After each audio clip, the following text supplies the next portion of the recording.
today as our friends, and I want to bring up my new friend, the WAC Commissioner, Mr. Jeff Hurd. Please give him a round of applause. We can do that in 2021. You know, we're here to announce 5 new institutions coming to the Western Athletic Conference. Originally, the effective date of July 1, 2022, but put an asterisk by that date, and I'll get to that in more detail here in a little bit. And during my time in the WAC is not only the most significant, but also the most impactful of any of the previous ones. And it's not even close. This is not a routine announcement. This is a historic announcement for the conference. It's a move that charts an aggressive and exciting course for the conference. It's a move that will enhance the competitive experiences of all student athletes in the conference, in all sports. It's a move that positions the conference for future growth and success. And it's a move that provides stability to the conference in what everybody knows are very uncertain times. And therefore, I'm thrilled to make the official announcement right now of the addition of the 5 quality first-class institutions to soon to become members of the Western Athletic Conference. And they are Southern Utah University, Lamar University, Sam Houston State University, Stephen F. Austin University, and Abilene Christian University. And in football terms, there's been a sudden change.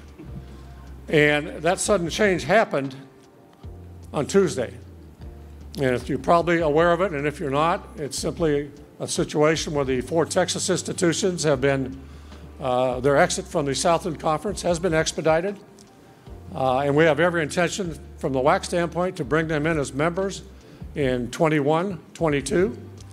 We still have some protocols that we have to go through, but that's a formality, and I think you can expect, I don't think you can expect, I know you can expect an announcement in the very near future that that's officially the case. So we intend to have them in the league beginning this coming academic year, and look forward to working with all of them.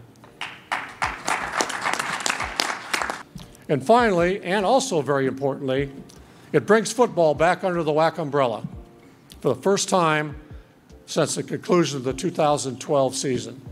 That's a big step for the WAC. It's a big step for our member institutions, and I'm thrilled about it.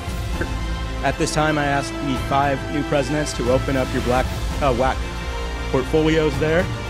There's a certificate, and let's get you guys in the WAC. As they say on Twitter, hashtag welcome to the WAC.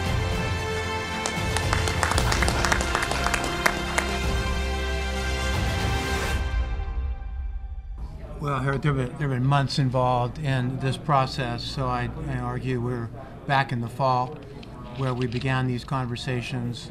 WAC reached out to us and expressed an interest in us joining them. They were obviously interested in bringing football on board, but to do that required a large body of institutions to move in simultaneously. Otherwise, the process would have unfolded over too long of a period of time. So being able to do it the way we're doing it, including UT Rio Grande Valley, which will also be, has just announced that they're going to be bringing football on board by no later than 2024, we're in a position to be able to have 7 institutions that are playing football, which gives us the critical mass we need to be able to maintain a football schedule. Yeah, it's a work in progress. We actually, as ADs, met last night already, Harold, kind of walking through some of that. So we're going to have to be a little bit creative, but if COVID has taught us anything, we can schedule on a moment's notice these days. So we've already had discussions. I feel really good about maintaining a very good schedule and playing within the WAC membership. There might be some home and homes involved within the season. Yeah, I think we'll have a pretty good schedule here figured out in the next month or so, and can't wait to make that happen. And having that divisional alignment and given that opportunity to stay within the state of Texas for pretty much all of our sports except football and basketball is huge, and it's really going to make travel almost less than what we currently are having in the Southland to an extent. So that was a big deal, and at the same time still having good competition, playing great institutions. And then for the championships, our student athletes will be able to get to some really nice places. Basketball will be in Las Vegas, and baseball is played in Arizona. So there's some nice travel involved at some point when they compete for championships. Yeah, right now we need to establish ourselves as an FCS league at first, and with Blaine Morgan, our new football coach, we're establishing ourselves and making the playoffs here in the next couple of years. And but certainly with New Mexico State being in the league and the WAC and already playing at the FBS level, that's certainly I would assume it's going to come up at some point. I know there's some other institutions in the league that have that aspiration. Right now we're focused on making this work and competing at the high level at the FCS. But you never know if what's going to happen in the foreseeable future. But right now we need to establish ourselves as a national contender at the FCS level. Part of the pivot point on that also is that this opportunity gives us better access to revenue through athletics. All of the institutions that are part of the WAC have production capability, so that increases our media exposure.